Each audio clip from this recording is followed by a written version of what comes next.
What's up, everybody? Alan Johnson with the AJ team here at Keller Williams Realty. Today we're following along our series. If you've seen the video 1 and you've seen video 2, we're going through the series as to answering the question, should you sell your home or should you turn it into a rental investment property? So the question that we're going to tackle today is, can you afford to be a landlord? Can you afford to be a landlord?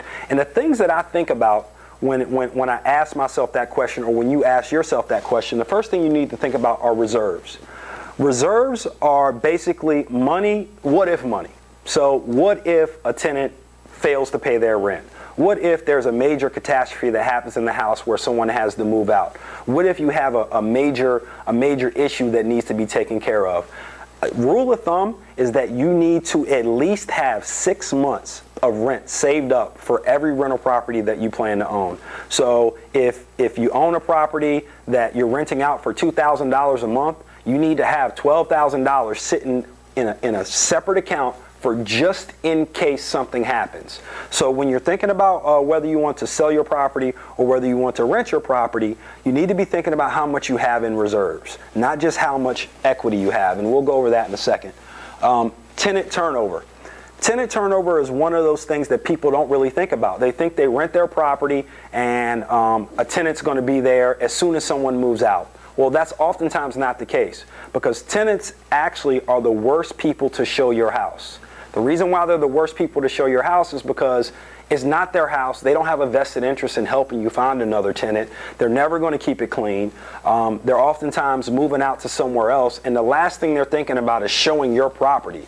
So most of the times you have like at least a 2 to 3 month gap between one tenant and another tenant.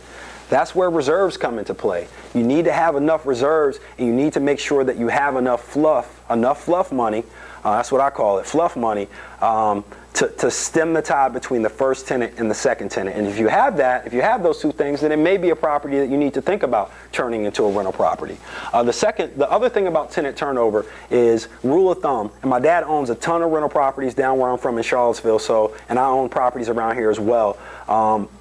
Every 2 to 3 years, if a tenant is moving out, you need to account for, at minimum, paint and carpet.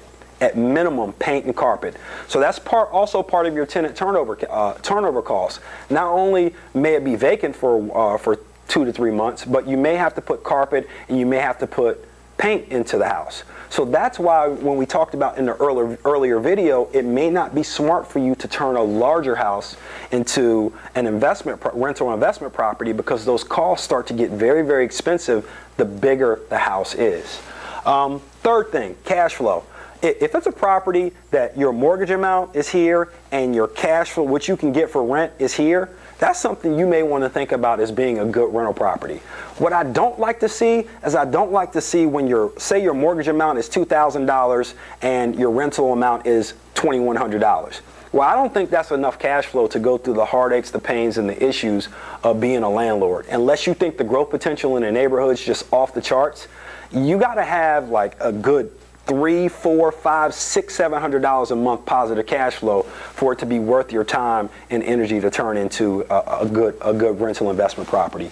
And the fourth thing that you need to think about if you want to turn if you're thinking about either renting or selling your property, is equity. Do you need the equity to do something else with? Do you need the equity to start a business? Do you need the equity to go buy another home? Are you going to need the equity to send your kids to college? Well, when your property becomes a rental property, it's much harder to get the equity out of a rental property than it is to get your equity out of a principal residence, which is a home that you live in.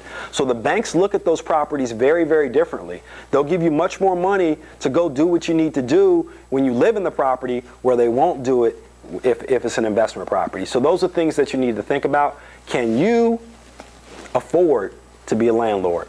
You have the dream, we have the address. Alan Johnson with the AJ team. Go to our website, sellmyhomenova.com. If you guys have any questions about being a landlord, thinking about selling your property, please reach out to us. We'd love to help you.